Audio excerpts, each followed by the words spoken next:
Assalamualaikum warahmatullahi wabarakatuh. Seperti teman-teman udah tahu juga, semalam itu batas akhir pendaftaran pilkada. Pendaftaran sudah ditutup. Dan di Jakarta ada satu yang dicalonkan oleh 15 partai, lalu ada satu yang dicalonkan oleh satu partai, dan ada lagi satu yang disebut independen. Dan saya tidak termasuk di dalamnya. Jadi dengan begitu maka udah final ya, bahwa saya tidak ikut di dalam kontestasi Pilgub di Jakarta tahun 2024 ini. Dan kemarin juga sebetulnya kita menerima undangan, tawaran untuk ikut dalam kontestasi Pilgub Jawa Barat. Kita apresiasi sekali ajakan ini, panggilan ini, tapi dengan mempertimbangkan berbagai faktor, kami putuskan untuk tidak mengikuti kontestasi di Jawa Barat. Nah, saya ingin sampaikan beberapa poin respon singkat atas situasi yang saat ini sedang terjadi. Pertama, saya ingin sampaikan terima kasih. Terima kasih banyak kepada semuanya yang selama 1,5 tahun ini, hampir 2 tahun, ikut mendukung perjuangan yang luar biasa di jalur Pilpres, Pilgub, sampai dengan titik ini. Gak bisa saya sebut satu persatu, terlalu banyak. Tapi yang jelas, semua yang terlibat adalah pejuang yang luar biasa, yang membuat perjuangan besar ini terasa jadi ringan, terasa jadi bermakna. Dan semoga Allah SWT, Tuhan yang Maha Kuasa, jadikan perjuangan kemarin sebagai catatan amal untuk kita semua. Dan insya Allah kita terus berjuang untuk tujuan yang sama ke depan. Kita selalu bicara tentang kesetaraan, keadilan, kesamaan kesempatan, keinginan untuk Indonesia yang lebih adil, lebih maju, lebih sejahtera buat semuanya. Nah, dalam itu juga, jadi 2 tahun terakhir ini ketika kami keliling, berkampanye, menemukan begitu banyak hikmah, pelajaran yang luar biasa. Saya berkeliling lebih dari 130 kota dan berjumpa dengan begitu banyak yang setiap jabat tangan bukan basa-basi. Jabat tangan dengan penuh rasa, sepenuh hati. Dan eratnya jabat tangan mencerminkan semangat yang menggelora di dadanya. Ada yang pelukan, ada yang jabat erat, ada yang pegang tangan. Dan semua adalah ungkapan keinginan untuk Indonesia lebih baik.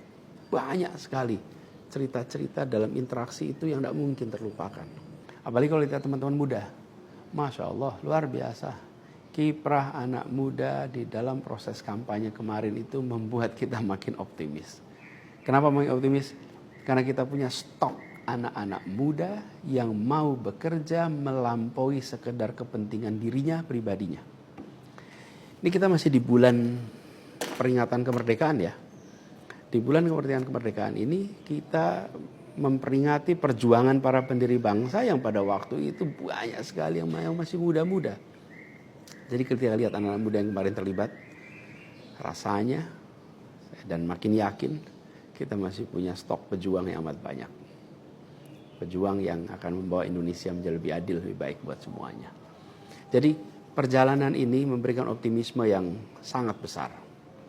Dan rasa optimisme ini makin tumbuh melihat berbagai elemen masyarakat sejak minggu lalu yang turun langsung mengawal keputusan MK dan mendorong tegaknya amanat reformasi yang memang kenyataannya ini, sayangnya ini, banyak dihadapi dengan cara yang represif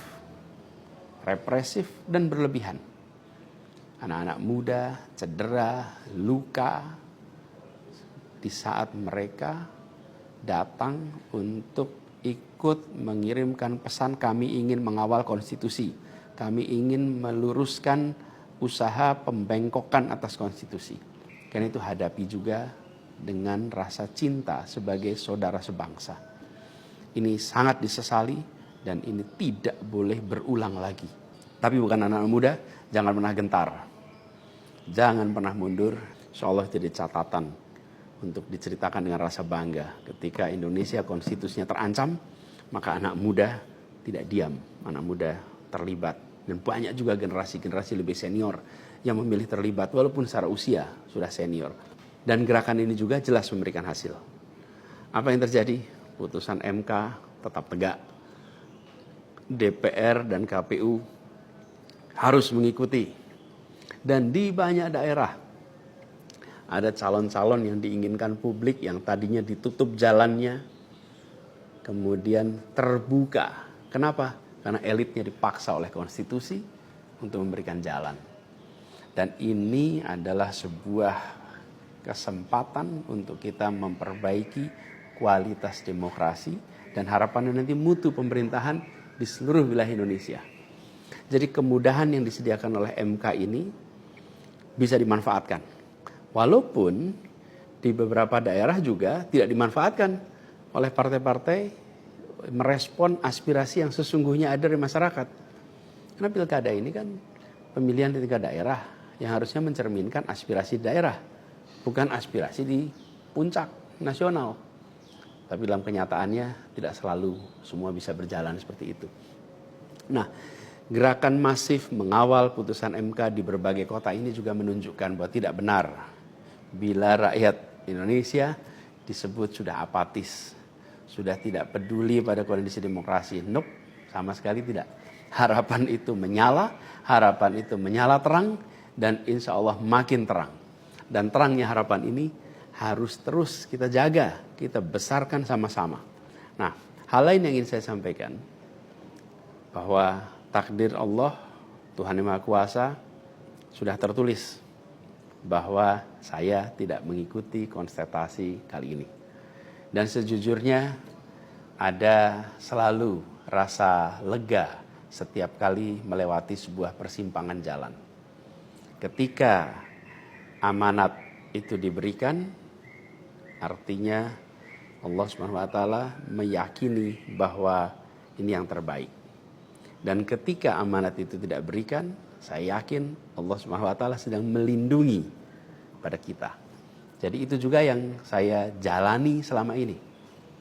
Begitu kita menyaksikan situasinya, hasilnya, maka saya yakin seolah ada hikmah-hikmah besar yang akan muncul nanti. Mungkin ada yang tanya, Pak Anies, ada nggak penyesalan tidak mengikuti pilkada ini? Kalau saya ditanya ada penyesalan, tidak ada. Ada penyesalan itu. Apa yang saya sesali? Yang saya sesali adalah aspirasi warga kampung-kampung miskin kota. Rakyat miskin kota yang berdatangan ke rumah ini, di tempat sini. Setelah selesai Pilpres kemarin, bergantian, berombongan datang bergantian. Menyampaikan keinginan, aspirasi, Pak tolong kembalikan kondisi yang kemarin kita rasakan. 1,5 tahun ini hilang. Dari mulai usaha untuk perbaikan kampung-kampung kumuh, perbaikan kondisi ekonomi mereka, yang selama itu kami selalu jadikan sebagai fokus perhatian. Dan selama berapa bulan ini saya datang mengelilingi mereka semua, mendatangi mereka semua.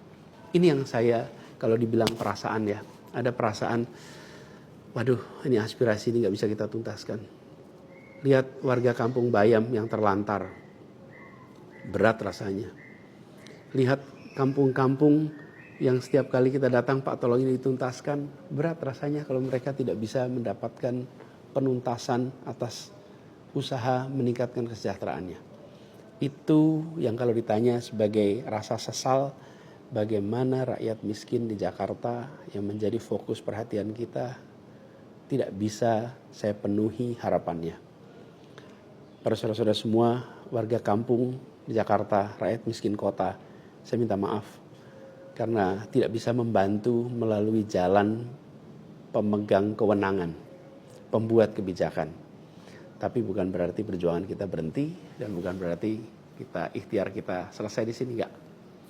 Dengan cara lain nanti kita sama-sama berjuang untuk bisa memperbaiki kondisi rakyat miskin kota yang saat ini sedang menghadapi tantangan yang besar sekali. Saya minum kopi dulu ya. Jadi catatan lain yang saya rasakan ya ketika mengikuti proses ini semua, bahwa terbuka kenyataan bahwa sistem politik kita, demokrasi kita masih amat ringkih. Dan kita punya PR untuk mengajak seluruh rakyat memiliki kesadaran yang lebih baik tentang proses politik, tentang proses demokrasi agar demokrasi kita itu bisa berjalan dengan benar, berjalan dengan baik, dan hasilnya adalah untuk dirasakan seluruh rakyat. Ini PR tersendiri dan bukan sesuatu yang sederhana, tapi kita harus kerja keras. Dan saya rasa kita jangan berhenti di sini. Karena itu salah satu tujuan besar yang akan diperjuangkan ke depan adalah meningkatkan kesadaran politik dan demokrasi Indonesia. Membantu mendorong supaya inisiatif-inisiatif, gerakan-gerakan sosial masyarakatan itu bisa tumbuh berkembang khususnya di kalangan anak-anak muda. Seperti yang selama ini sudah dikerjakan, seperti misalnya humanis, ubah bareng, turun tangan, dan lain-lain. Nah, ada hal lain yang saya ingin share di sini. Kalau dalam interaksi, termasuk juga di sosial media, banyak sekali yang memberikan usul, saran, lebih baik Anies berkarir di luar negeri aja. Ada yang usul saya ke lembaga-lembaga internasional, ada yang berusul saya untuk mengajar di kampus-kampus di luar negeri. Saya jawab tidak, insya Allah tidak. Saya mencintai Indonesia secara tanpa syarat. Di sini saya dilahirkan, di sini saya dibesarkan, dan di sini saya akan berjuang. Kecintaan pada Indonesia membuat saya tidak akan bisa meninggalkan tanah ini. Saya akan tetap berada di Indonesia. Saya akan tetap berkarya di Indonesia. Saya akan tetap berjuang di Indonesia bersama dengan saudara-saudara sebangsa untuk membuat Indonesia lebih adil, lebih sejahtera bagi semuanya. Saya tidak akan meninggalkan Indonesia dan bekerja di tempat lain hanya karena situasi yang saya hadapi. Insya Allah ini akan terus menjadi pegangan saya ke depan. Tentu saya akan berkiprah di banyak tempat, tapi basis tetap di sini dan bekerja bersama dengan saudara-saudara sebangsa. Kemudian ada yang usul supaya saya masuk partai atau bikin partai politik. Nah gini, kalau masuk partai, pertanyaannya, partai mana yang sekarang tidak tersandra oleh kekuasaan? Nah, jangankan dimasuki, mencalonkan saja terancam. Agak berisiko juga bagi yang mengusulkan. Jadi ini adalah sebuah kenyataan nih. Jadi kita lihat aja ke depannya. Apakah lalu akan buat partai politik baru? Gini, bila untuk mengumpulkan semua semangat perubahan yang sekarang makin hari makin terasa besar, dan itu menjadi sebuah kekuatan, diperlukan menjadi gerakan, maka membangun ormas atau membangun partai baru, mungkin itu jalan yang akan kami tempuh. Kita lihat sama-sama ke depan. Semoga tidak terlalu lama lagi kita bisa mewujudkan langkah-langkah konkret untuk bisa mewadahi gerakan yang sekarang ini makin hari makin membesar. Menginginkan Indonesia yang lebih setara, demokrasi yang lebih sehat, politik yang lebih mengedepankan policy gagasan. Ini respon saya atas situasi yang sedang terjadi saat ini. Saya ingin sampaikan pada semua di akhir ini kutipan yang pernah saya sampaikan pekan lalu. Kutipan dari René de Klerk yang dimasukkan oleh Bung Hatta ke dalam pledoinya di tahun 1928 di Den Haag. 96 tahun yang lalu Bung Hatta menggunakan kalimat ini. Saya ingin ulang kalimat itu. Bunyinya begini. Hanya ada satu negeri yang menjadi negeriku. Ia tumbuh dengan perbuatan, dan perbuatan itu adalah perbuatanku. Insya Allah segala perbuatan yang saya lakukan ke depan masih terus tetap dan akan selalu ditujukan untuk negeri yang saya cintai ini, Indonesia. Dan saya harap makin banyak di antara kita semua yang mau bergerak bersama kita, bersama kami untuk Indonesia, untuk keadilan, untuk kesetaraan, untuk kebersamaan, untuk persatuan yang ada di negeri kita. Terima kasih semuanya. Salam hangat dan hormat. Assalamualaikum warahmatullahi wabarakatuh.